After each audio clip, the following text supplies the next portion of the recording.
presenting by Mewari Rana films. किसी नज़र को तेरा इंतज़ार आज भी है, कहाँ हो तुम ये दिल बेकरार आज भी है। वो वादियाँ वो फिजाएं के मिले थे हम जहाँ, मेरी वफ़ा का वहीं पर मज़ार आज भी है, मेरी वफ़ा का वहीं पर मज़ार आज भी है। किसी नज़र को तेरा इंतज़ार आज भी है, किसी नज़र को तेरा इंतज़ार आज भी है। नमस्कार दोस्तों, मैं हूँ सुरेश मस्ताना और पेश हूँ आप लोगों के लिए इस शायरी से संबंधित एक कहानी लेकर। जी हाँ दोस्तों, इस कहानी का शीर्षक है गांव की एक अनपढ़ औरत। और इसमें यह बताया गया है कि कैसे एक औरत अपने फौजी पति का 3 साल से इंतज़ार कर रही है और उसके इंतज़ार की खुशी में वो क्या क्या करती है, इस कहानी के माध्यम से आपको पता चलेगा। मेरी कहानी को ज़रा ध्यान से सुनिएगा, पूरी कहानी को सुनने के बाद ही आपको रिज़ल्ट सही सामने आएगा। मैं शुरू करता हूँ दोस्तों कि गांव की एक सीधी सादी अनपढ़ औरत अचानक हुई दीवानी। सुनिए छोटी सी एक प्यारी सी कहानी। हुआ यूं कि दोपहर का वक्त था और एक डाकिया डाक लेकर आया। उसने अनपढ़ औरत को अपने पास बुलाया। अनपढ़ औरत ने खत उसी से पढ़वाया और डाकिये ने खत मन ही मन में पढ़कर उस अनपढ़ औरत से पूछा कि क्यों री, तेरा आदमी फौज में सिपाही है? वो बोली हाँ। कि 3 साल पहले ब्याही है? वो बोली हाँ। कि शादी के 2 महीने बाद ही उसका फौज से बुलावा आया? वो बोली हाँ। और उसके बाद से वो कभी लौट कर नहीं आया? वो बोली हाँ। डाकिये ने उस अनपढ़ औरत से कहा कि सुन बेटी, ये खत ये बता रहा है कि तेरा सिपहिया आज शाम की गाड़ी से घर आ रहा है। डाकिये ने उस अनपढ़ औरत से कहा कि सुन बेटी, ये खत ये बता रहा है कि तेरा सिपहिया आज शाम की गाड़ी से घर आ रहा है। ये खबर उस औरत के तन बदन में नाचने लगी और खत छीनकर वो बिना पढ़ी लिखी अनपढ़ औरत अपने उंगलियों की बोरों से उसका एक एक आकर पाँचने लगी। खुशी के मारे रोने लगी, कुछ कुछ बुराई सी होने लगी। कभी इधर जाए कभी उधर जाए, खबर किस किस को सुनाए कुछ समझ न पाए। फिर सोचा, अरे नहीं नहीं नहीं नहीं, खबर किसी को नहीं सुनाऊंगी तो मारी जाऊंगी। घर बार वाले सब घेर लेंगे, वो मेरे पास आने नहीं देंगे। मैं तो दरवाज़ा बंद करके अकेले में रह जाऊंगी। उनके लिए बढ़िया सी रसोई पकाऊंगी, अपने हाथों से खिलाऊंगी, पंखा झेलूंगी और पानी पिलाऊंगी।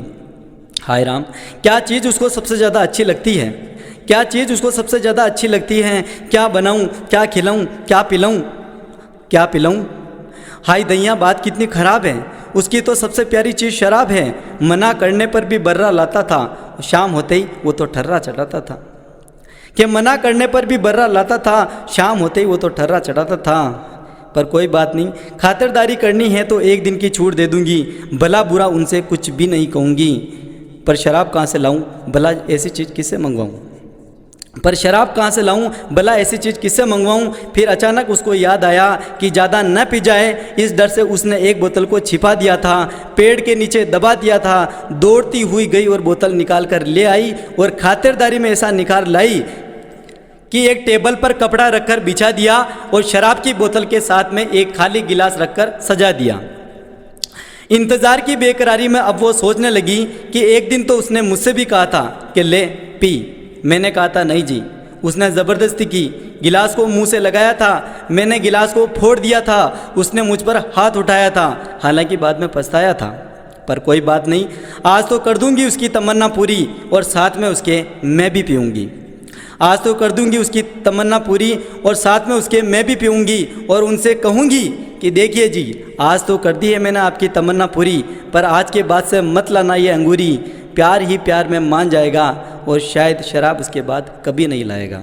ऐसा सोच के उसने एक खाली गिलास और टेबल पर रखकर सजा दी। उस दिन बड़ी रुक रुक करके शाम आई, धुक धुक करके दिल धड़का, छुक छुक करती रेल आई और जैसे ही रेलगाड़ी की सीटी की आवाज़ सुनी, वो औरत अचानक से सिहर गई और ऐसी बात उसको याद आई कि उसकी सारी साधना बिखर गई। अरे वो तो बोतल के साथ बर्फ़ भी लाता था और बर्फ़ के साथ ही ठर्रा चढ़ाता था। पर बर्फ़ किससे मंगवाऊं, चलो खुद ये ले आऊं। लंबा सा घूंघट निकाला और बर्फ़ के लिए दौड़ गई। पर इधर तो कुछ और ही बात हुई। पीछे से सिपाही आया, खुला दरवाज़ा, सामने रखी शराब की बोतल, खाली 2 गिलास, देख के चकराया, माथा ठनका। कमजोर मन का वो सिपाही उसको दृश्य कचोट गया और उस औरत को बदजलन और आवारा समझकर वापस लौट गया। इधर वो अनपढ़ औरत बर्फ़ लेकर वापस आई। आते हुए जूतों के निशान, जाते हुए जूतों के निशान, कुछ भी समझ नहीं पाई। दोस्तों, कहानी ख़त्म हुई। अब आप सोच रहे होंगे कि इस कहानी में क्या सार है, बेकार ही सुनाई है, ये तो कहानी बेकार है। दोस्तों, ये कहानी मैंने आपको ऐसे नहीं सुनाई है।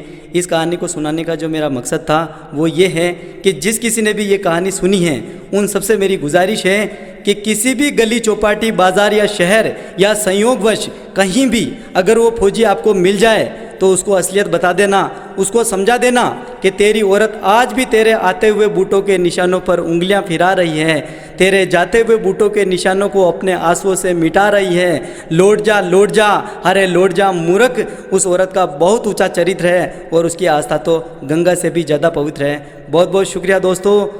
अगर मेरी कहानी आपको पसंद आई हो तो प्लीज़ लाइक और शेयर करें और कमेंट करके बताएं कि मेरी कहानी आपको कैसी लगी है। धन्यवाद दोस्तों। जय हिंद, जय भारत।